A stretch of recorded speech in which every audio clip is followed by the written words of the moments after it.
গৌরী সীতানাথ প্রেমানন্দে একবারে হরি হরি বলো। নিতাই গৌরী সীতানাথ প্রেমানন্দে একবারে হরি হরি বলো। নিতাই গৌরী সীতানাথ প্রেমানন্দে একবারে হরি হরি বলো। হইয়াছে না রে হবে নে যতে নামবিত ভক্তবৃন্দের চরণে আমার কোটি কোটি দণ্ডবত প্রণিপাত। শ্রীমদ্ ভাগবতীর দশম স্কন্ধে দেখি গোপীরা কৃষ্ণ হারিয়ে পরম বেদনার সঙ্গে কৃষ্ণ গুণগান করেছে। তার মধ্যে একটি শ্লোকে বলছেন যে কৃষ্ণ কথার মহিমা কেমন। তব কথামৃতং তপ্ত জীবনং কবিভিরিতং কল্পসাপহং শ্রবণ মঙ্গলং শ্রীমদাততং ভুবি গিনন্তি তে ভুরিদা জনং। তব কথামৃতং তপ্ত জীবনম, শুধু এইটুকু শুনুন। তব কথামৃতং তপ্ত জীবনম। গোপীরা বলছেন তোমার কথা তো কথা নয়, তোমার কথাটা অমৃত। তা অমৃত কোথায় পাওয়া যায়? স্বর্গে পাওয়া যায়। আমরা জানি স্বর্গের দেবতারা অমৃত পান করে। তাহলে কৃষ্ণ কথা কি সেই রকম অমৃত রাখি? বললেন না, কৃষ্ণ কথা সেরকম অমৃত নয়। কারণ যখন সুখদেব হরি কথা বলতে বসেছেন না, তখন দেবরাজ ইন্দ্র এক ভাঁট অমৃত পাঠিয়ে দিয়েছেন যে মহারাজ পরীক্ষিতকে এই অমৃত পান করালে মহারাজ পরীক্ষিতের আর মৃত্যু হবে না। এটি মহারাজ পরীক্ষিতকে দান করে সুখমুখ নিশ্চিত যে ভাগবতী কথা ভাগবতামৃত সেটি আমাদের স্বর্গে নিয়ে এসে, স্বর্গে দেবদূত নেমে এসে যেই প্রস্তাবটি রেখেছেন সুখদেবের কাছে, সমস্ত সত্যবৃন্দ উঠে দাঁড়িয়ে বলছেন যে আমরা তো স্বর্গের অমৃত পান করবার জন্য আসি নাই। মহারাজ পরীক্ষিত তাদের মধ্যে একজন। আমরা চেয়েছি কৃষ্ণ কথামৃত পান করতে চেয়েছি। তাহলে স্বর্গের অমৃত তুচ্ছ হয়ে গেল কৃষ্ণ কথামৃতের কাছে। দেবদূত অমৃত ভাণ্ডটি নিয়ে ফিরে চলে গেলেন। জ্ঞানীরা এক প্রকার অমৃত আস্বাদন করেন, তাকে জ্ঞানামৃত বলা হয়। কৃষ্ণ কথা কি সেই রকম জ্ঞানামৃত নাকি? বলেন না, কৃষ্ণ কথা যদি সেই রকম জ্ঞানামৃত হতো তাহলে জ্ঞানীরা জ্ঞান ছেড়ে দিয়ে কখনো হরি কথা শুনতে বসতেন না। তাই বোঝা যায় যে জ্ঞানীদের জ্ঞানামৃত স্বর্গের অমৃত থেকেও অনেক উঁচুতে এই কৃষ্ণ কথা। তপ্ত জীবনম, তপ্ত জীবন মানে তাপিতানাং জীবনম। জগতে এমন কেউ নাই যে মায়ার দেওয়া দুঃখ তাপ থেকে মুক্ত। একবারে স্বর্গের দেবরা সৃষ্টিকর্তা ব্রহ্মা থেকে আরম্ভ করে ক্ষুদ্র পিপীলিকা পর্যন্ত প্রত্যেককেই মায়ার তাপ ভোগ করতে হয়। মায়ার দেওয়া কত প্রকার তাপ, আধ্যাত্মিক, আদিদৈবিক, আদিভৌতিক, দেহের তাপ, মনের তাপ, শত্রুর দেওয়া তাপ, দেবতার দেওয়া তাপ, কত তাপ ভোগ করতে হয় এই মহামায়ার সৃষ্ট জগতে এসে প্রতিটি জীবকে। এই সংসারে যদি শান্তি লাভ করতে হয়, বললেন তোমার কথা তাপিতানাং জীবনম। জগতে যারা সংসারে জ্বালায় তপ্ত হয়েছেন, কেমন জ্বালা দেখুন একবার। পিতা কাঁদছেন, পুত্রের তাপে, পুত্র বিরহের তাপে, ভ্রাতা কাঞ্চেন ভ্রাতৃ বিরহের তাপে, জননী কাঞ্চেন পুত্র বিরহের তাপে, পুত্র কাঞ্চেন জননী বিরহের তাপে, সতী কাঞ্চেন পতি বিরহের তাপে, পতি কাঞ্চে সতী বিরহের তাপে। জগতে এমন কেউ আছে দেখাতে পারবেন যার কাছে এই তাপগুলি স্পর্শ করে না? এগুলি আমাদের মনকে কত ভেঙে দেয়, কত ভাবে আমার প্রিয়জনকে হারিয়ে যত সান্ত্বনা, যত প্রবণতা হোক না কেন, মন কিন্তু মানতে চায় না আমার প্রিয়জনকে হারিয়েছি। শত চেষ্টাতেও মনকে কিছুতেই বোঝানো যায় না। সেই মনকে তাপ থেকে মুক্ত করবার পরম ঔষধ হলো হরি কথামৃত। তাই দেখবেন ভাগবতে, শুধু ভাগবত নয়, ভারতবর্ষের সব শাস্ত্র শোক মুখে। মহাত্মা জন্মেজয় যখন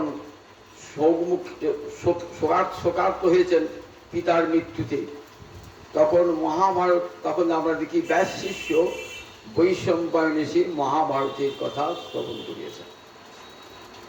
চণ্ডীতে দেখি সমাধি বৈশ্য এবং সুরত রাজা যখন দুঃখ শোক পেয়েছেন, তখন মেধামণি তাকে দেবী মহামায়ার কথা শ্রবণ করিয়েছেন।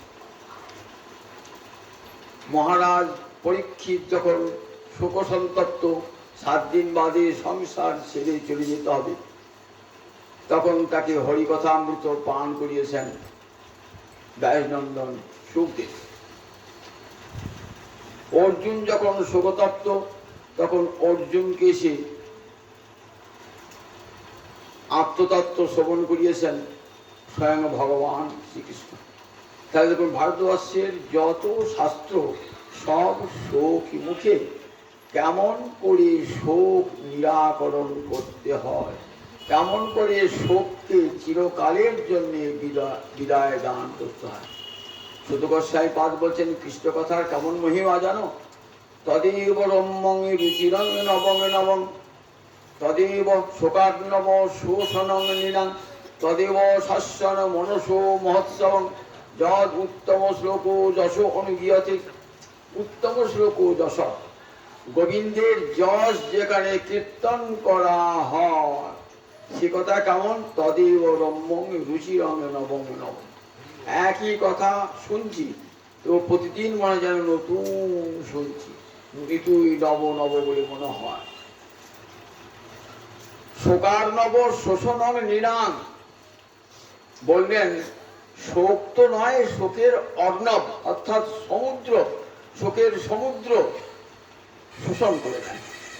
আপনারা জানেন, পুরাণে শুনেছেন, অগস্ত্য মুনি এক গণ্ডূষে 70 সমুদ্রের জল শোষণ করে দিয়েছে। হরিকথা ঠিক তেমনি, একটু কানে গেলে শোকার্ণব শোকের সমুদ্র শুষে নেয়। শোকার্ণব শোষণং নীনাং, তদেব শাশ্বত মনসো মহোৎসবং। চিরন্তন মনে আনন্দ যদি পেতে হয়, মহোৎসবের সময় তেমন আনন্দ হয় আমাদের, খুব বহুজনের সঙ্গে মিলিত হয়ে। বললে হরিকথা মনের মহোৎসব, হরিকথা মনের মহোৎসব। প্রতিদিনই নিত্য নূতন হরিকথা আছে। তাই শোক সভাতে হরিকথা পাঠের বিধান এবং শ্রবণের বিধান সব শাস্ত্রে দিয়েছেন। ভগবানের কথা হরিকথা শুনবার জন্যে এমন এমন হরিকথা বলে, তাপিতানাং জীবনম, সমস্ত তাপিত জনকে সুখ দান করে, তাদের জীবন সঞ্চার করে। অমৃত যেমন মৃত ব্যক্তিকে বাঁচিয়ে দেয়, আমরা সবাই জীবন মৃত, সংসারের একটু সুখ পেয়ে আমরা ডুবে যাই। সেই সুখটা কতক্ষণ থাকে? মিথিলার কবি বিদ্যাপতি বলছেন, তা তল সৈকত বাড়ি বিন্দু সম, সুতমিত রমণী সমাজ, তো হে বিশরী মন তা হে সমর্পিন, অবমজু হব কোন কাজ। তা তল সৈকত বাড়ি বিন্দু সম, সুতমিত রমণী সমাজ। এই সংসারে ছেলেকে নিয়ে, ভাইকে নিয়ে, বন্ধুকে নিয়ে, স্ত্রীকে নিয়ে, কন্যাকে নিয়ে আমাদের যে সুখটা পাই, সেই সুখটা কেমন দেখো। তাতল সৈকত বাড়ি বিন্দু সম। তাতল মানে তপ্ত হলো, সৈকত মানে নদী বা সমুদ্রের বেলাভূমিকে কি বলে? তা সৈকত বলে। সেখানে বালুকা রাশি থাকে, গ্রীষ্মকালের দিনে সেই বালুকা কেমন উত্তপ্ত হয়ে যায়। তখন মনে হয় এক ফোঁটা বৃষ্টি হলে ভালো হতো। এক ফোঁটা বৃষ্টি ভগবান দিলেন, সঙ্গে সঙ্গে শুষে নিল। আবার যেমনকার গরম তেমনি তেমনি সংসারে স্ত্রী পুত্র সুত মিত রমণী সমাজে। সুত মানে পুত্র, মিত মানে বন্ধু, রমণী মানে স্ত্রী, এদের সান্নিধ্যে আমরা সুখ পাই। সেই সুখটা কেমন? ওই মরুভূমিতে বালুকা রাশির মধ্যে এক ফোঁটা বৃষ্টি পড়লে যেমন সুখ হয় ক্ষণস্থায়ী, একটুক্ষণ পরে ওই সুখটা থাকবে না, ঠিক তেমনি আমাদের সংসার সুখটা ঠিক এইরকম। এই সুখটা স্থায়ী হয় না। তাই আমরা কি চাই? বলছেন তো হে বিশরী মন তা হে সমর্পণ। গোবিন্দ ভজলে চিরন্তন সুখ লাভ হয়। কিন্তু কি আশ্চর্য, মায়ার জগতে সে ওই স্ত্রী পুত্রের কাছে সুখটি পাবার জন্য মনটা আমাদের ছুটে যায়। আমরা চিন্তা করতে পারি না যে যে সুখের জন্য ছুটে চলেছি সেই সুখটা আমি ভোগ করতে পারবো না বেশি দিন। তাই তো হে বিষয় মন, যে তোমাকে স্মরণ করতাম তাহলে আমার সুখটা স্থায়ী হতো। তো হে বিষয় মন তা হে সমর্পণ। তোমাকে ভুলে গেলাম, মাতৃ জঠর হতে যেই মায়ার জগতে এলাম, তো হে বিষয় মন তোমাকে ভুলে গেলাম। কোথায় মনটা দিলাম? স্ত্রী পুত্র সংসারে, যেখানে কেবল দুঃখ জ্বালা ভোগ করতে হবে, সন্তাপ ভোগ করতে হবে, সেইখানে মনটা দিলাম। অবমজু হব কোন কাজে, মিথিলার কই বিদ্যাপতি কাঞ্চন জীবন সায়ান্নে সে। বৃদ্ধ অতি বৃদ্ধ অনেকদিন বেঁচে ছিলেন, জীবন সায়ান্নে সে কাঞ্চন। অপমজু হব কোন কাজে। আমরা এমন সুন্দর মানব জন্ম দিলে প্রভু তোমার সেবায় লাগিল না যে, এমন সাধের মানব জনমে পেয়ে তোমার সেবায় লাগিল না যে। এমন দুর্লভ মানব জনম, গোবিন্দের করুণার দান। চির সুখী হতাম এই জীবনটা পেয়ে, বিষয় সেবা করতে গিয়ে যত দুঃখ কষ্ট। তাই তোমার সেবায় লাগিল নাহি, এমন দুর্লভে মানবে জনমে পেয়ে তোমার সেবায় লাগিল নাহি। কেমন সুন্দর মানব দেহ, যে দেহে 11টি ইন্দ্রিয় রয়েছেন, 11টি ইন্দ্রিয় কেমন সব কৃষ্ণ সেবার জন্য। 2টি চোখ আছে, 2টি নয়ন ভরে গোবিন্দ রূপ দর্শন করো। 2টি কান আছে, 2টি কান দিয়ে অবিরত কৃষ্ণ কথা শ্রবণ করো।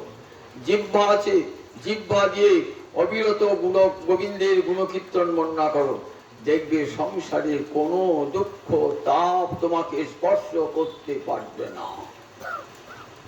আমরা সেই সাধু গুরু বাক্য লঙ্ঘন করে কোথায় মনটা তো হে বিষয়ী বলো তা হে সমর্পণ, সেই সংসারী মনটা দিয়েছি। সংসারী রূপ রস শব্দ গন্ধ স্পর্শ ভোগ করতে গিয়ে নিরন্তর তাপ ভোগ করছি।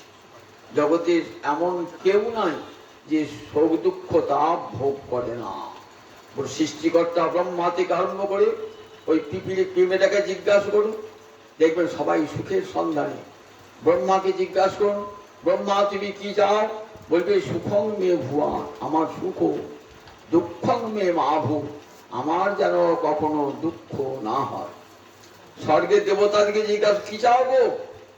বলেন সুখং মে ভুয়া দুঃখং মে মাভু, আমার সুখ আমার যেন দুঃখ না হয়। মর্তের মানুষকে জিজ্ঞাসা করুন তুমি কি চাও গো? বলবেন সুখং মে ভুয়া দুঃখং মে মাভু। একটা পাখির ভাষা যদি বুঝতে পারেন, পাখি তুমি কি চাও? সে বলবে সুখং মে ভুয়া দুঃখং মে মাভু। একটা বনের শিয়াল কি কুকুরকে জিজ্ঞাসা করেন তুমি কি চাও, সে বলবে সুখং মে ভুয়া দুঃখং মে মাভু। একটা মাতাল মদ খেয়েছে, তুমি কি চাও, দেখবে সেও বলছে সুখং মে ভুয়া দুঃখং মে মাভু। সে সুখের জন্যই মদটা সে খায়। নেশাগ্রস্ত ব্যক্তি, নেশা করছো কেন, সুখং মে ভুয়া দুঃখং মে মাভু। আমার সুখ হোক, সুখের জন্য সে নেশাগ্রস্ত হয়েছে। দেখুন তাহলে সবাই কিন্তু সুখের পথে সবাই ছুটছি আমরা, কিন্তু সুখের পথটাই চিনি না। সুখের পথটাই চিনি না বলে বিপথগামী হয়েছি, দুঃখের দিকে যাত্রা করেছি। তাই গোবিন্দ উদ্ধবকে বলছেন, দেখো উদ্ধব, এই যে মানব দেহটা নির্দেহম একদম সুলভং সুদুর্লভং প্রবং সুকল্পং গুরুকর্ণ ধারণ ময়ানুকূলের নভস্বতিরিতং जो पुमान भवाब देंगे न तरे स आत्महा। কত মূল্যবান শ্লোক দেখুন। বলছে আমার আমি যে দেহটা দিয়েছি, আমার উপাসনা করতে দেহটা দিয়েছি, তোমাকে মানব দেহটা দিলাম কি জন্যে উদ্ধব, আমি যে এই মর্তে মানুষকে মানব দেহটা দিয়েছি কেন জানো, আমাকে সেবা করবার জন্যই মানব দেহটা দিয়েছি। কেন প্রভু অন্য কোনো দেহ হবে না, বলেন মানব দেহ ছাড়া অন্য কোনো দেহে আমার ভজন হবে না। যদি দেব জন্ম পাই, দেব জন্ম পেলেও গোবিন্দের ভজন হবে না। আবার মনুষ্যত্ব জন্ম পাই, তাহলেও গোবিন্দের ভজন হবে না। তাহলে মানব দেহটি কেমন মূল্যবান দেখুন, যে দেহটা কৃষ্ণ সেবার জন্য সর্ববাঞ্ছিত ফলানাং মূলম। আপনি এই দেহে দিয়ে যদি ইচ্ছা করেন স্বর্গের পথে হেঁটে যাব, গোলকের পথে হেঁটে যাবো, যেতে পারবেন। আবার যদি ইচ্ছা করেন আমি নরকে নাম, নরকে নাম। এই দেহটা দিয়ে দুটো পথ দেখিয়েছেন ভগবান। কোথায় যাবে, যদি সুখ পেতে চাও তো উপর দিকে ওঠো, ঊর্ধ্বং গচ্ছন্তি সত্যস্থায়। গীতায় কি বলেছে, যারা সাত্বিক তারা কোন দিকে ওঠেন, ঊর্ধ্বপথে সুখকে চিরস্থায়ী করবার জন্য। আর যারা তমগুণস্থা কোথায়, তারা নিচে যায়, বিষয় ভোগ করতে করতে নিচে চলে যায়। অধগচ্ছন্তি তামসা, গীতা বলেছেন তারা তার নরকের কি মানুষের জন্মেছে বটে, কিন্তু এত বিষয় ভোগ করতে করতে আবার সেই নরকেই সে নামবে। গোবিন্দ একবার মাঝখানে দিলেন সুন্দর মানব জন্ম। এই জন্মে 11টি ইন্দ্রিয় রয়েছে, মন বুদ্ধি সব রয়েছে, এগুলো দিয়ে আমার সেবা কর। তোমার দুটো চোখ দিয়েছি কি জন্যে, আমার রূপ দর্শন করবার জন্যে। এমন সুন্দর রূপ দেখো, তুমি তো রূপ দেখতে চাও জগতে, বলো দেখি জগতে কোন মানুষের রূপটা চিরস্থায়ী? একটা রমণীক, একটা সুপুরুষের রূপ দেখলে রূপটা কতদিন থাকে, 10 বছর 15 বছর 20 বছর পর সেই রূপ আর থাকে না, রূপ জ্বলে পড়ে ছাই হয়ে যায়। কিন্তু গোবিন্দ বলছে আমি কেমন চির কিশোর, সব সময় আমি সুন্দর, আমার বার্ধক্য নাই, আমার প্রৌঢ়ত্ব নাই, আমি সব সময় সুন্দর। তাই দেখো দুটি নয়ন দিয়েছি, তোমার রূপের ক্ষুধা মিটিয়ে নাও আমার রূপ দর্শন করে। বংশীগানামৃত ধাম লাবণ্যামৃত জন্মস্থান, যে না হেরে সে চাঁদ বদন, সে নয়নে কিবা কাজ পড়ুক তাহার মুন্ডে বাদ, সে নয়নে রহে কি কারণ। জগতের রূপ দেখে বেড়ালাম, সুন্দর পুরুষ সুন্দর নারী দেখে দেখে বেড়ালাম, বলেন দেখো সে নয়নে কিবা কাজ পড়ুক তাহার মুন্ডে বাদ, সে নয়নে রহে কি কারণ।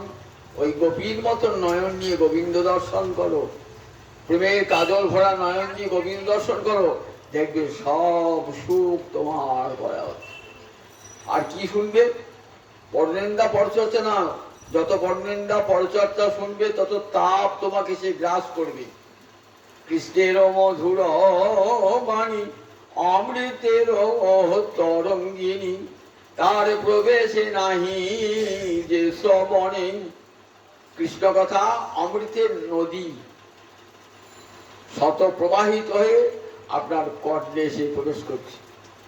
যার কর্ণে প্রবেশ করে না তার কানটা কেমন, কানা করি ছিদ্র সম, জানি হসে শ্রবণ, তার জন্ম হইল অকারণে। কানা কড়ির যেমন কোনো মূল্য নাই, তার ওই কান দুটোরও কোনো মূল্য নাই। কৃষ্ণের অধরামৃত, কৃষ্ণ গুণ সুচরিত, সুধাসার সাধু বিনিন্দন, তার সাহায্যে যে না জানে, জন্মিয়া না মইল জ্ঞান। সে রসনা ভেকো জিহ্বা সম। কৃষ্ণ কথামৃত কেমন অমৃত তুল্য, কিন্তু যে জিহ্বা ওই কৃষ্ণ কথা বর্ণনা করেন না, কৃষ্ণের অধরামৃত, কৃষ্ণ গুণ সুচরিত, যে জিহ্বা কৃষ্ণের প্রসাদ অধরামৃত গ্রহণ করে না, অখাদ্য কুখাদ্য খায় যে জিহ্বা, আর যে জিহ্বা কৃষ্ণ গুণ বর্ণনা করে না, সেই জিহ্বাটা কেমন না সাপের জিহ্বা, জীবের মতো, ব্যাঙের জীবের মতো। ভেকো জিহ্বা সময়, ভেক বলে ব্যাঙ, ব্যাঙের জীবের মতো। এই ব্যাঙের জীবের বলতে একটা তাৎপর্য আছে। দেখবেন অন্ধকারেতে ব্যাঙ একটা পুকুরের গাবাতে গর্ততে কড়কড় কর করে ডাকছে, যদি না ডাকতো তাহলে তার মৃত্যু হতো না। আর সাপ তো আহার সন্ধানে বেরিয়েছে, সে কি করবে, ওই শব্দ শুনে শুনে, চোখে দেখতে পারে না সাপ, তো শব্দ শুনে শুনে যায়, সেই শব্দটা শুনে শুনে শুনে শুনে গিয়ে এই ব্যাঙের গুহাতে প্রবেশ করে ব্যাঙটা খেয়ে বলে। ঠিক তেমনি করে কাল সর্প, মায়া সর্প পাঠিয়ে দিয়েছে, মায়া সর্প। আপনি সেই দিবারাত্রে কি করছেন না, দিবারাত্রে জিহ্বা দিয়ে পরনিন্দা পরচর্চা করছেন, হরিকর গোবিন্দের প্রসাদ ত্যাগ করে দিয়েছেন, অমেদ্য অন্ন ভোজন করছেন বলে আমরা এই জিহ্বাটা ঢেকের জিহ্বার মতো আপনার জীবনে ওই মায়ার করাল গ্রাস আপনাকে সে গ্রাস করবে সর্প। তাহলে সমস্ত ইন্দ্রিয়, এই মানব দেহে যতগুলি ইন্দ্রিয় সব কিন্তু কৃষ্ণ সেবার জন্য নির্ধ মাধ্যম। এই মানব দেহ ছাড়া কৃষ্ণ সেবা পাওয়া যায় না। তাই আমাকে পেতে গেলে প্রথম যে উপচার, ভগবানকে উপাসনা করতে কি চাই, ফুল, তুলসী পাতা, গঙ্গা জল, এগুলো তো উপচার। তা প্রথম উপচারটা কি চাই, একটা বানরের কাছে নামিয়ে দিয়েছেন, ফুল তুলসী নামিয়ে দিয়েছেন, সে পুজো করতে পারবে? একটা পিমলের কাছে নামিয়ে দিয়েছেন, পারবে? একটা শিয়ালের কাছে নামিয়ে পারবে? প্রথম উপচারটাই তো মানুষ যে সেবা করবে। তাই দীর্ঘ মাধ্যম প্রথম উপচারটা হলো মানব দেহটা। এটা থাকলে তবে তো ফুল তুলসীতে কাজে লাগবে, মানব দেহটা না থাকলে হবে? বলছেন প্রথম উপচার হলো মানব দেহ নির্দেহ মাধ্যম। সেটি সুলভ আবার সুদুর্লভ, সেটা সুলভ বটে আবার সুদুর্লভ। দেখুন সুলভ আর তার বিপরীত শব্দ দুর্লভ, দুটো বিশেষণ কেমন বিপরীত ধর্মী। দেখুন সুলভং সুদুর্লভ। সুলভং মানে যা সুখে পাওয়া যায়, সুখে ন লভ্যতে যত্তৎ সুলভম। আর দুর্লভ মানে দুঃখে ন লভ্যতে যত্তৎ দুর্লভম। দুর্লভ না সুদুর্লভ। তা সুদুর্লভ এটাকে বলি কেন সুদুর্লভ, আমি এই জন্মে মনুষ্য দেহ পেলেন তো, কিন্তু মানুষের মতো কোনো কাজ করলেন না। তাহলে পরজন্মে যা কাজটি করে গেলে সব পশুতে যা যা করে আমি তাই তাই করি। পশুতে কি করে, আহার নিদ্রা ভয় মৈত্রঞ্চ সামান্য মেত পশু বিজড়ানং ধর্ম অধিক বিশেষস্তেষাং ধর্মে নহীনা পশুভি সমান। আহার, নিদ্রা, ভয়, বংশ বিস্তার, এই চারটে পশুর ধর্ম। যে কোনো পশুকে দেখুন, কুকুর, শিয়াল থেকে আরম্ভ করে ছাগল, সব দেখুন তারা কি করে, আহার খেতে চায়। ক্লান্ত হলে দেখুন পথে কুকুরটা এবার পথে ঘুরিয়ে ঘুরেছে। নিদ্রা। ভয়, যে দেখছি আর একটা কুকুর আসে চাইছে বলশালী, তখন সে ভয়ে কি চিৎকার ভেঙে ঘুরে উঠছে, ভয়। আর বংশ বিস্তার করছে, তারও ছানা পোনা হচ্ছে। তাহলে আহার, নিদ্রা, ভয়, বংশ বিস্তার, এটা পশুর ধর্ম, পশুর আছে। আমিও তাই করে, আপনি খাবার সময় খান, শত্রু দেখলে ভয় পান, ক্লান্তিলে নিদ্রা যান, আবার সংসার করে সন্তান সন্ততি বিস্তার করেন। তাহলে এর বেশি কিছু করেন না। তাহলে আপনি আর এই পশুটার তফাৎ থেকে, পশুটা বলবে তুমি আছে বড় বলছো, কিসে বড় গো, কিসে বড়? তোমার যে ধর্ম আমার সেই একই ধর্ম। প্রত্যেক ধর্ম আছে কি? তাহলে মানুষটা আর পশুটা তো একই হয়ে যাবে। বলে না, মানুষে একটা বড় গুণ আছে যেটা পশুর নাই। কি আছে? ধর্ম অধিক বিশেষস্তে। মানুষ ধর্মাচরণ করে, যা মানুষকে মনুষ্যত্বে ধরে রাখে তারই নাম ধর্ম। ধারয়তি ইতি ধর্ম, মানুষকে মনুষ্যত্বে ধরে রাখে। আর সবসময় রাখতে হবে যে পশু জন্মগ্রহণ করি পশু, মানুষ কিন্তু জন্মগ্রহণ করি মানুষ হয় না, তাকে চেষ্টা করে মনুষ্যত্বকে রক্ষা করতে হয়, তবেই সে মানুষ। তাকে কতগুলো ধর্ম মানতে হয়। কি ধর্মটাকে মানতে হয়? আমার প্রতিবেশী, আমার স্বার্থের জন্য আমার প্রতিবেশী কোনো অমঙ্গল করবো না, মিথ্যা কথা বলবো না, সত্যের জন্য যত শাস্তি ভোগ করতে হয় তাই ভোগ করব। এই সবগুলা মানুষের ধর্ম, মানুষের ধর্ম। মানুষ যখন এই ধর্ম থেকে বিচ্যুত হয়ে যাবে, অন্যায় অধর্মের অসত্যের পথে হাঁটবে, তখন মানুষও যা পশুও তাই। মানুষ যদি দিবারাত্র বিষয় চিন্তা করতে যায়, বিষয় চিন্তা করলে অন্যায়ের সঙ্গে সে জড়িত হয়ে পড়বে, তখন তার আর মানব ধর্ম থাকবে না, পশুর ধর্ম হবে। তাই এই জন্মে মানুষ হয়েছেন, আমি ভাবছিলাম পরের জন্মে মানুষ হবো। বললেন না গো না, অত সস্তা নয়, ভগবানের কৃপার দান। তাই একবার পেয়েছে সুদুর্লভ, ৮৪ লক্ষ জনই ভ্রমণ করতে করতে একবার গোবিন্দ কৃপা করে মানব দেহ দিলেন। আর সুলভ কেন হয়? এই জন্মে গোবিন্দ ভজন করলেন, না করে কি করেছেন? বিষয় ভোগ করেছেন। কিন্তু এই জীবন পথে চলতে চলতে সাধু কৃপা লাভ হয়ে গেছে, গুরু কৃপা লাভ হয়ে গেছে, তখন বুঝলেন আমার আগেকার জীবনটা কত নষ্ট হয়ে গেছে। আমি এত দিন তো কৃষ্ণ ভজন করি না, ৫০ বছর বয়সে ৫৫ বছর বয়সে গুরুর কাছে দীক্ষা নিলাম, সাধু সঙ্গ করলাম, তখন দেখলাম মানব জীবনের কর্তব্য হলো ভগবত সেবা। এতদিন তো আমার কেউ শেখায় না, কিন্তু আর তো আমার সময় নাই কৃষ্ণ সেবার, সেবায় নাই। যেটুকু সময় আছে আমি সেইটুকু সময় ভগবানের সেবা করি বুদ্ধিমান লোক ভাবে। যা গিয়েছে দিয়েছে, যথেষ্ট সূচনা নাস্তি, যেটুকু আছে সেটুকু যেন আর নষ্ট না হয়। এই করতে করতে মৃত্যু চলে এলো, আর ভজন সিদ্ধি হলো না।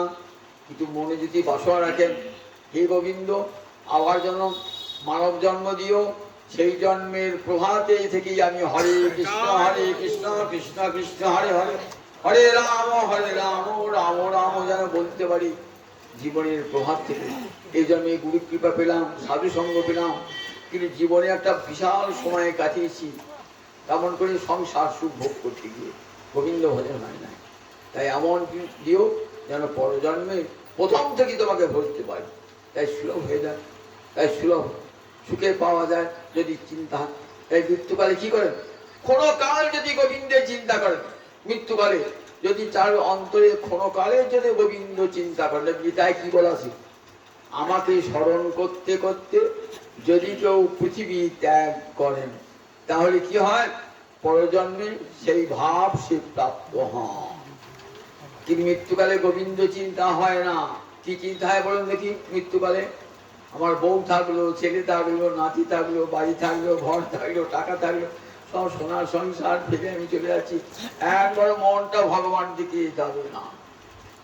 তাই পুত্র কন্যা যারা রয়েছেন না, তাদের কর্তব্য হলো যে তার পিতা, তার ভ্রাতা হয়তো আসন্ন মৃত্যু, তার কানের কাছে গিয়ে হরে কৃষ্ণ কৃষ্ণ কৃষ্ণ হরে হরে, হরে রাম রাম রাম হরে হরে, এই মহানাম কানে শোনানো। ক্ষণকাল যদি কানে যায় তাহলে ভগবানের পরজন্ম ভালো উত্তম গতি তার লাভ হয়ে যায়। সেদিন হচ্ছে সদা তদ্ভাব হবে। সারা জীবন যদি কৃষ্ণ ভজন করেন, দেখবেন মৃত্যুকালে আপনি অজ্ঞান হয়ে গেছেন, স্মরণ করতে পারছেন না, শাস্ত্রে বলা আছে, তখন ভগবান এসে স্মরণ পথে উদিত হন। স্মরণ পথে ভক্তের হৃদয়ের স্মরণ পথে আপনার বেশি উদিত হয়ে যান। তাই নিজমাদ্যং সুলভং সুদুর্লভং। তাই যখন হিরণ্যকশিপু যখন নখটা নৃসিংহদেব বুকটা ছিঁড়ে দিয়েছেন না, তখন যন্ত্রণা বাবা মা করে কাঁদছে। পুত্র প্রহ্লাদ কাছে বসে আছেন, বলছেন বাবা তোমাকে এখন তোমার বাবা এসে মা এসে বাঁচাতে পারবে না, উত্তম গতিও দান করতে পারবে না, আর মৃত্যুকালে কেউ বাবা মা বলে কাঁদে না। মাতস্তাতেতি মাব্রহি মরণে সমুপস্থিতে, মৃত্যুকাল উপস্থিত হলে মা বাবা বলে কেঁদো না। তাহলে কি বলে কাঁদবো? বলো গোবিন্দ গোবিন্দ গোবিন্দেতি পুনঃ পুনঃ, বলো গোবিন্দ গোবিন্দ গোবিন্দ বলতে বলতে সংসার শেষ হয়ে যাও। এই বলে যারা সত্যিকারে আত্মীয় স্বজন নিজ বন্ধু জন, তারা কি করেন? বন্ধুর মুমূর্ষু অবস্থায় কানে গিয়ে হরিনাম শোনান। এটাই তো যথার্থ বন্ধুর কাজ। যদি করেন তাহলে আবার পরজন্মে হরিকথা শুনতে শুনতে যদি প্রাণ পরিত্যাগ করেন, পরজন্মে আবার মানব দেহ লাভ হবে, সুন্দর মানব দেহ লাভ হবে। প্লবং সুকল্পং বলে এই দেহটা কেমন? সুগঠিত নৌকা। প্লব মানে নৌকা, সুকল্প মানে সুগঠিত নৌকা, ডোববার ভয় নাই, ডুবে যাবার ভয় নাই। নৌকা চলে কোথায়? নদীতে বা সমুদ্রে। তবে এই যে দেহরূপ নৌকা চলবে কোন সমুদ্রে? ভবাব্ধি। অব্ধি মানে সমুদ্র, অবধিয়তে অস্মিন ইতি অব্ধি। অব মানে জল, জল থাকে কোথায়? সমুদ্রে নদীতে। তাহলে ভবাব, এই ভব সংসারে জলে চলবে কোন নৌকাটা? এই দেহ নৌকাটা। প্রবং সুকল্পং গুরুকর্ণ ধারণ। দেহ চেপে আছে কি? জীবাত্মা চেপে আছে, সে যাবে কোথায়? পরপারে গোবিন্দের কাছে, পরমাত্মার কাছে যাবে। মাঝে দুস্তর সাগর পার হবে কেমন করে? তাই সেই জন্য গোবিন্দ কৃপা করে একটা নৌকাও দিয়েছেন। দেখো আমার কাছে যদি আসতে ইচ্ছা করো, তাহলে আমি একটা নৌকা দিলাম, দেহ নৌকা। এই নৌকায় চেপে আমার কাছে এসো, এত করুণা এই মানব দেহ নৌকা দিয়েছেন। কিন্তু নৌকা থাকলে কি অপকারে যাওয়া যাবে? যাওয়া যাবে না। কেন যাবে না? বলে একটা চালক থাকা চাই, নাবিক থাকা চাই, যে নৌকাটা চালাবে। আপনি হরিসভার ফেরিঘাটে গিয়ে বললে একটা নৌকা চেপলেন, এই নৌকা মেট্রি ঘাটে নিয়ে চলো, পারবে? নিয়ে যাবে? নৌকা তো চলো, দেহটা তো চলো, আপনাকে নিয়ে পারবে? তাহলে কি চাই? একটা নাবিককে রাখো, ও মাঝি ভাইয়া আমাকে নিয়ে চলো তো মেট্রি ঘাটে। মাঝি ছুটে এসে নৌকা হালটি ধরবে, দেখে আপনাকে এসে কি বলবে? নিয়ে তো যাবো আপনাকে মেট্রি ঘাটে, পয়সা চাই তো, পারানি দিতে হবে, বিনা পয়সায় যাব না। বিনা পয়সা যাবেন না, আমাকে দাও। মেট্রি যেতে গেলে 3টে টাকা লাগে, 3টে টাকা দিলেন তবে পার করবেন। দেখুন ব্রহ্মাণ্ড সমুদ্রের ঘাটে দাঁড়িয়ে আছে কে? নৌকা নিয়ে কে দাঁড়িয়ে আছে? গুরু মাঝি দাঁড়িয়ে আছে, গুরু মাঝি দাঁড়িয়ে আছে। হৃদমাদ্যম সুলভম সুদুর্লভম। গুরু কর্ণধারম, গুরুদেব হলেন কর্ণধার মানে মাঝি। নৌকার কর্ণটা ধরে থাকে, হালটা যে ধরে থাকে কি বলে? কান্ডারি বলে। গুরুদেব হলেন এই দেহরূপ নৌকার কান্ডারি। কোথায় দাঁড়িয়ে আছে? এই ব্রহ্মাণ্ড সমুদ্রের ঘাটে দাঁড়িয়ে আছে। যদি কোনো জীব গোবিন্দের কাছে যেতে চায়, আমি পার করে নিয়ে যাব, এই জন্য দাঁড়িয়ে আছে। এত করুণাময় গুরুদেব যে আমি নিয়ে যাব। এইবার আপনি গেলেন, আমাকে পার করে দাও। গুরুদেব বলবেন পারানি দাও, আমি তো মাঝি, পারানি দাও। পারানি না দিলে কি করে তোমাকে নিয়ে যাবো? গুরুদেব আমার ব্যাংকে মেলা টাকা, 1 কোটি টাকা দেবো। বলে ও টাকাটা চলবে না ও দেশে, জানো না? আপনি যেখান থেকে আমেরিকা যান না, তাহলে এই ভারতবর্ষে টাকা চলবে না, টাকাটা পাল্টাতে হবে। তা বলেন তোমার 1 কোটি টাকা, কিন্তু আমি তোমাকে যেখানে গোবিন্দের কাছে নিয়ে যাবো না, সেখানে 1 কোটি টাকাটা চলবে না। তাহলে ওইখানকার টাকা দিতে হবে। ওইখানকার টাকা কোথায় পাবো? ওই টাকা বলে কেন? যেদিন কানে মন্ত্র দিয়ে দিয়েছি সেদিনই বলেছি, দেখো তোমার হৃদয় ব্যাংকে জমা করো। হরে কৃষ্ণ কৃষ্ণ কৃষ্ণ হরে হরে, হরে রাম রাম রাম হরে হরে। এই ভজন সম্পদ রেখে দাও। আছে ভজন? ভজন সম্পদ আছে? যদি ভজন সম্পদ থাকে আমাকে দাও, আমি তোমাকে নিয়ে যাবো কোথায়? আমি তোমাকে নিয়ে যাবো গোবিন্দের চরণ প্রান্তে নিয়ে যাবো। তাহলে কোন জগতে কোটি কোটি টাকা থাকলেও কিন্তু গোবিন্দের কাছে যাওয়া যাবে না যদি ভজন সম্পদ না থাকে। ওই দেশের টাকা যদি না থাকে, গোলকের টাকা, বৃন্দাবনের টাকা চায়, সে টাকা ভজন সম্পদ। সেই ভজন সম্পদ থাকে, গুরুদেব বলেন চলো আমি তোকে নিয়ে যাচ্ছি গোবিন্দের চরণে। তাই নির্দেহমাদ্যং সুলভং সুদুর্লভং প্লবং সুকল্পং গুরুকর্ণ ধারণ ময়ানুকূলের নভস্বতি নিদং। যেই গুরুদেবের করুণা হয়ে গেল, তখন আর ডাঁটটাও টানতে হবে না গুরুদেবকে। তখন কি হবে দেখুন, তখন কি করে দেখেন, নৌকার পাল থাকে না, দেখেন মাঝি যদি বোঝে অনুকূল হাওয়া বইছে না, তখন কি করেন, পালটা টাঙিয়ে দেন। পাল টাঙিয়ে দিলে আর ডাঁট টানতে হয় না, হাল চালাতে হয় না। দেখবেন ঠিক হালটা ধরে থাকলে কোন দিকে যাবে, সেই দিকে দিয়ে বাতাসটা সেই দিক যাবে, যেদিকে আছে সেদিকে পালটা টাঙিয়ে দিলেন। পালে গিয়ে এমন হাওয়া লাগলো না, দেখলেন ওই ডাঁট টেনে যেতে যা সময় লাগতো না, হয়তো একদিন লেগে যেত, তিনি 1 ঘন্টায় পৌঁছিয়ে গেলেন আমার গন্তব্যস্থলে। এই গুরু, যেই গুরু কৃপা হয়ে গেল, গোবিন্দ বলছেন যেই গুরু কৃপা হয়ে যায় না, তখন নৌকার পালে বাতাস লেগে যায়, আমার করুণারূপ বাতাস। ময়ানুকূলের নভস্বতি নিদং, আমার আনুকূল্য, আমার করুণারূপ বাতাস সেই নৌকার পালে লেগে যায়, দ্রুত সে আমার কাছে আসে। তাহলে আগে গুরু করুণা, তারপরে ভগবানের করুণা। গুরু করুণা লাভ হলেই ভগবানের করুণা, আনুকূল রূপ করুণা লাভ হয়ে যায়। এমন সুন্দর দেহ দিলেন, যে দেহ দিয়ে গোবিন্দের কাছে যাওয়া যাবে। দেহের মৃত্যু তো আছে, দেহ, এই দেহটা আজ আছে কাল নাই। দেহটা 6টা ভাব বিকার আছে। দেহটা জন্মায়, জায়তী, প্রথম মাতৃগর্ভতে জন্মালো, জায়তী, তারপরে বর্ধতি, তারপর তার অস্তিত্ব হলো, তারপর বর্ধতে একটু বাড়বে, তারপরে বিপরিণামতে আস্তে আস্তে দেহটা বিকৃত হয়ে যাবে, তারপর অপক্ষীয়তে ক্ষয় হবে। আমরা চুলগুলা পেকে গিয়েছে, দাঁতগুলা পড়ে গিয়েছে, কানে শুনতে পাচ্ছে না, হাঁটুতে ব্যথা, এসব দেখা যাবে। তারপরে একদিন মৃত্যু, এ তো স্বাভাবিক, এর জন্য কেউ দুঃখ করে না। মৃত্যুর জন্য যখনই দেহ ধারণ করেছি, তখনই আমি বলে এসেছি, যখনই চাইবে দেহটা তখনই তোমাকে দিতে হবে। এর কোনো বয়সও নাই যে আমি বৃদ্ধ বয়স পর্যন্ত বেঁচে থাকবো, 80 বছর পর নিয়ে আমাকে, তা না। যেদিন আমার কর্মফল তার শেষ হয়ে যাবে, আমি সেদিন চলে যাবো, আবার নতুন কর্ম করবে গিয়ে। এমনি করে জীব একটা দেহকে পরিত্যাগ করে আর একটা দেহ ধারণ করে। ভারতবর্ষের ঋষিরা মৃত্যু বলে কিছু স্বীকার করেন না। মৃত্যুর বই প্রাণী নাং নাস্তি, বলে জীবের মৃত্যু বলে কিছু নাই। তাহলে এই মরে যায় চোখের সামনে দেখছি আমরা, বলেন দেহান্তর প্রাপ্তি, অর্থাৎ অন্য একটা দেহ সে পাবে। যেমন তৃণ জলৌকাবৎ, দেখবেন পাড়া গায়ে জলা জায়গায় না ঘাস আছে, জলা জায়গায় যোগ থাকে, যোগ আপনাকে পায়ে এমন ধরবে, রক্ত চুষি খেয়ে নেবে। সেই যোগটা দেখবেন তাকিয়ে তাকিয়ে সেই জায়গায় যান না, দেখবেন যোগটা একটা ঘাস থেকে একটা ঘাসে যাচ্ছে। কেমন করে যাচ্ছে, ঘাস ঠিক পুরোনো ঘাস থেকে ভালো করে ধরে আছে, আর নতুন ঘাস ধরছি, যে নতুন ঘাসকে ভালো করে ধরবে না, পুরোনো ঘাসকে ছেড়ে দেবে। ঠিক মৃত্যুকালে মানুষ মনে মনে কল্পনা করে আর একটা দেহ ধারণ করে নেয়, দেহ ধারণ করে এই দেহটাকে পরিত্যাগ করে চলে যায়। গীতা কেমন সুন্দর বললেন, জিন্নানি বাসাংসি যথা বিহায় নবানি গিন্নাতি নরোপরাণি।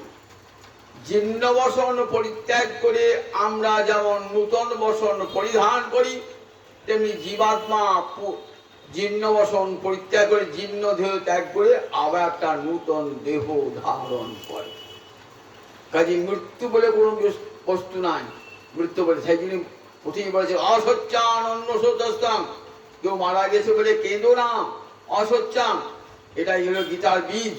অসচ্চান অন্য শোচস্তাং, যা শোকের যোগ্য নয় তার জন্য শোক করো না। জন্ম যখনই হয়েছে মৃত্যু তখনই হয়েছে।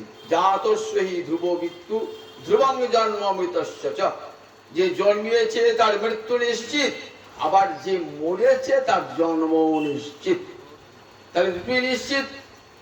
আমি যখন জন্মিয়েছি আমার মৃত্যুটা নিশ্চিত, আমি মরলে পারো আর একটা জন্ম পাবো। কিন্তু সেটা কিসের জন্ম?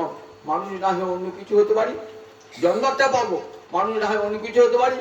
তাই আমি যেটা আবার মানুষ হতে পারি, ভজন করতে পারি। এই জন্যই সাধু গুরু বৈষ্ণবের কৃপা লাভ। যেন পরজন্মের প্রভাব থেকে হা কৃষ্ণ বলে কাঁদতে পারে। এমন সুন্দর মানব দেহ দিয়েছেন গোবিন্দের কাছে যাওয়ার জন্যে। বললেন সেই দেহটা পেও ভবাব্ধির নতরে, যে সংসার সমুদ্র পার হতে পারলো না এমন সুন্দর নৌকা দেহ নৌকা পেও স আত্মহা, সে আত্মঘাতী। আত্মঘাত করে আত্মানং হন্তি যশ, যে আত্মাকে হত্যা করে তাকেই বলে আত্মঘাত। গলায় দই দিয়েছে আমরা আত্মহত্যা করেছি, কথা কত ভুল বলি বলুন দেখি। গলায় দই দিয়ে আত্মহত্যা হয়? আত্মাকে গলায় দই দিয়ে মারা যায়? দেহের হত্যা হলো, আত্মার হত্যা হলো না। কিন্তু আমরা বলি ও আত্মহত্যা করেছে, কথাটা কত ভুল দেখুন। কারণ আত্মাকে কেউ হত্যা করতে পারে? আত্মাকে কেউ মারতে পারেন। নৈ রঙে ছিন্দন্তি শস্ত্রাণি নৈ রঙে দহতি পাবক ন চৈনং ক্লেদন্তাপ ন শোষয়িতি চ। ভালকে গীতাটা পড়ুন দেখবেন। আত্মাকে কেউ ছেদন করতে পারে না, কেউ জলে ক্লেদ দান করতে পারে না, বায়ু শোষণ করতে পারে না, অগ্নি দহন করতে পারে না, অস্ত্র তাকে ছেদন করতে পারে না। তাহলে আত্মহত্যা কাকে বলে? ভগবানকে ভুলে থাকাই আত্মহত্যা। ভগবানকে ভুলে থাকায় আর ভগবানকে মনে রাখাই জীবন। অবিস্মৃতি কৃষ্ণ পদারবিন্দয়। বলেন অবিস্মৃতি, এক মুহূর্ত যেন মনটা কৃষ্ণ চরণ হতে সরিয়ে না যায়, সেটাই তো জীবন। আর যে জীবনে কৃষ্ণ ভগবান ভগবত বিস্মৃতি বলে সেটা তো মৃত্যু। তাই অসচ্চানন শোক করো না। বলেন এক শোকের কার জন্য শোক করবে? যার সঙ্গে আমার নিত্যকালের বন্ধন, যে গোবিন্দের সঙ্গে, তাকে যে ছেড়ে আছি তার জন্য তো একদিন চোখে জল বার হয় না। আমার প্রিয়জন চলে গেল তার জন্য কাঁদছি। গৌতম বুদ্ধ যখন ভগবান না, তখন একটা মহিলা এসেছে তার সন্তান, মৃত সন্তানকে করিয়ে, 5 বছরের ছেলেকে করিয়ে বলছেন বাবা তুমি তো ভগবান। ভগবান বুদ্ধ একটা অবতার, আমার ছেলেকে বাঁচিয়ে দাও। বলে দেখো মরা ছেলে বাঁচে না মা, মরা ছেলে বাঁচে না। না বাবা তুই বাঁচবে, তুই তো ভগবান, তুই বাঁচিয়ে দাও। কিছুতেই শুনবে না। মায়ের মন কি বল মানে? ছেলে হারিয়ে জগতে কোনো মা থাকতে পারে? না বাবা তুই বাঁচিয়ে না বাবা। শত সান্ত্বনা দিলেও বুঝতে পারেন। তখন একটি কৌশল করলেন, বলে আচ্ছা মা তোমার ছেলেকে আমি বাঁচিয়ে দেবো, তোমাকে 1 মুঠো সর্ষে আনতে হবে। সর্ষে তেল হয় যে সর্ষের দ্বারা, সর্ষে আনতে হবে। তো বেশ সর্ষে আবার পেঁয়াজ নিয়ে আসি। না শোনো, যে কোনো বাড়ি থেকে আনলে হবে না। কোন বাড়িতে আনতে হবে? যে বাড়িতে কোনোদিন মৃত্যু বা শোক প্রবেশ করে না, কেউ মরে নাই, আমার বাড়ি থেকে আনতে হবে। বলে বেশ যাই। একটা বাড়িতে গিয়েছে, মা একটু সর্ষে দেবে, একটু সর্ষে দেবে। হ্যাঁ দেবো, সর্ষে দেবো। আচ্ছা মা জিজ্ঞেস করে তোমার কেউ মরে? হ্যাঁ এই গতদিন তো আমার বাবা মারা গেছে। তাহলে আবার একটা বাড়িতে গেলে 1 মুঠো সর্ষে দেবে। হ্যাঁ দেবো। সর্ষে দেবো না কেন? আচ্ছা তোমাদের বাড়ি কেউ মারা যায় না তো? হ্যাঁ গতদিন আমার মা মারা গেছে। হলো না। আবার একটা বাড়িতে গেলেন, হ্যাঁ গো একটু 1 মুঠো সর্ষে দেবে। হ্যাঁ হ্যাঁ নাও সর্ষে, আর মুখি দাম, আমি সর্ষে দিচ্ছি। আচ্ছা তোমার কেউ মারা যায় না? হ্যাঁ আমার বাড়িতে আমার ভাই গত বছর ভাই মারা গেছে। ওই বাবা যে বাড়িতে যায় সেই বাড়িতে বলে, কেউ বলে ঠাকুমা মরেছে, কেউ বলে দাদু মরেছে, একটা বাড়ি। শেষকালে ফিরে এসে বলছে আমার ছেলেকে বাঁচাতে হবে না। গোটা পৃথিবীটি তো শোক, জগতে এমন কেউ নাই যে শোক মুক্ত। হর জগতের বিরহ আধার দাও কো অমৃত দীক্ষা। তাই হে ঠাকুর অমৃত দীক্ষায় সবাইকে দীক্ষিত করো। আমি চাই না আমার ছেলেকে বাঁচাতে, জগতে সবাই যেন বাঁচে, সবাই যেন অমৃত দীক্ষায় দীক্ষিত হয়। সেই অমৃত দীক্ষা কি? ওই তব কথা অমৃতং তত্ত্ব জীবনং কবিভীরিতং কল্পসাপহং। বললেন দেখো এইটা আত্মার খাদ্য, তাকে দাও। হরিকথা অমৃত দাও। যদি সুখে বাস করতে যাও হরিকথা অমৃত তাকে পান করাও, সেটাই তো জীবন। যদি এমন সুন্দর মানব জন্ম পেও যদি গোবিন্দ সেবা না করো, তাহলে তিল তিল করে আত্মাকে হত্যা করা হয়। দেহ পিঞ্জর, দেহ খাঁচা, সেই খাঁচায় জীব পাখি আছে, পাখিটাকে তো খাবার দিতে হবে, তবে তো পাখিটা বেঁচে থাকবে।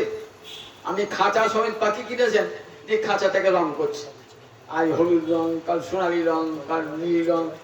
বলে আরে বাবা পাখিটা খেপ দিয়েছিস, 1 দিন 2 দিন 3 দিন, পাখিটার কথা খেয়াল নাই, পাখিটা তো মরে যাবে। পাখিকে তুই তো খাঁচার সেবা করেছিস, তুই তো পাখির সেবা করিস নাই, তাহলে পাখিটা মাছ বিক্রি করি। আমরা খাঁচার সেবা করি, সুন্দর করে দেহটাকে ডাক্তার যাচ্ছি, ডাক্তার বলছি কিছু হলে এত কাশি মরে যাবো না তো, কি করে হবে? কেমন করে দেহটা সুন্দর থাকবে, ব্যায়াম করছি, কত কি করছি। আর খাঁচার ভিতরে পাখিটা রয়েছে, হরি যে জীব পাখি, তার কথা একবার চিন্তা করি, সে তো না খেয়ে উবাস আছে। ওই পাখিটাকে ছোলাও দিলাম না, একটু দুধের সরও দিলাম না, পাখি মুখ করে থাকবে। এই হরি কথা মৃত একটু দিলাম না, হরি কথা দুধের সর দিলাম না, তাকে হরি কথা মৃত দিলাম না, পাখিটা আপনা আপনি মরে যাবে। জীবাত্মা একই বলে আত্মহত্যা। তাই মহা যেমন সুন্দর মানব জন্ম পেয়ে গোবিন্দ ভসল না, একবার হা গৌর হা কৃষ্ণ বলে ডাকল না, বলে তার জীবনটা তো বৃথা, সে তো আত্মঘাতী, তিল তিল করে আত্মহত্যা করে। তাই সুন্দর মানব জীবন কৃষ্ণ সেবার জন্য মৃত্যু তো হবেই মানুষের অবধারিত। যার আজকে যার প্রাণ দিতে এসেছি আমরা সবাই জানেন, করুন আমার ছেলের বয়সী, বড় কত দুঃখ আজকে সেই ছেলেটির জন্য। যাক এত পরোপকার ছিল তার জীবনের ব্রত, ব্রতকার এমন মানুষ না যাকে উপকার করে নাই। লেবু খাইয়ে, লেবু রস খাইয়ে, বেলের শরবত খাইয়ে, টাকা দিয়ে কতভাবে মানুষকে ভালোবেসেছে। মানুষ যাতে নিরোগ হয়, সুখে থাকে, তার জন্য চেষ্টা করে তার জীবন। মনটা ছিল একেবারে গঙ্গা জলের মতন পবিত্র। সেই ছেলেটি চলে গেল অকালে। ভগবান যাকে ভালোবাসেন তাকে তাড়াতাড়ি টেনে নেন না এমন ছেলের জন্য। চন্দনগ্ন বনে বনে, সব বনে চন্দন হয় না, সব বনে চন্দন গাছ হয় না, মুক্তিকন্যা গজে গজে, সব হাতির মাথায় মুক্ত থাকে না। একটি আদ্যিক নিদর্শন পৃথিবীতে আসে, যারা দেখা জগৎকে সকলকে ভালোবাসছে। অরুণ এমনই একটি ছেলে ছিল, তাকে আমি ছোটবেলা থেকে মানুষ করেছি। বড় বেদনার কথা আজ তার সাথে আমাকে পাঠ করতে হচ্ছে, এর চেয়ে আর বড় বেদনার কিছু আছে? আমি বাড়ি ঢুকিয়ে বলেছি, দেখো ছেলের সাথে বাপের পাঠ কত বড় বেদনার কথা। তাই ওই যে অরুণ কত ভালোবাসতো আমাকে, সকলকেই ভালোবাসতো। আপনারা সবাই প্রার্থনা করুন মনে মনে, অরুণ যেন আমাদের চলে যায় রাধা মাধবের চরণে, সে তার বিদেহী আত্মা পরম সুখে থাকুক। আমরা গোবিন্দের কাছে এই প্রার্থনা জানাই। জয় নিতাই, জয় নিতাই, জয় নিতাই।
জয় জয় কাত্যায়নী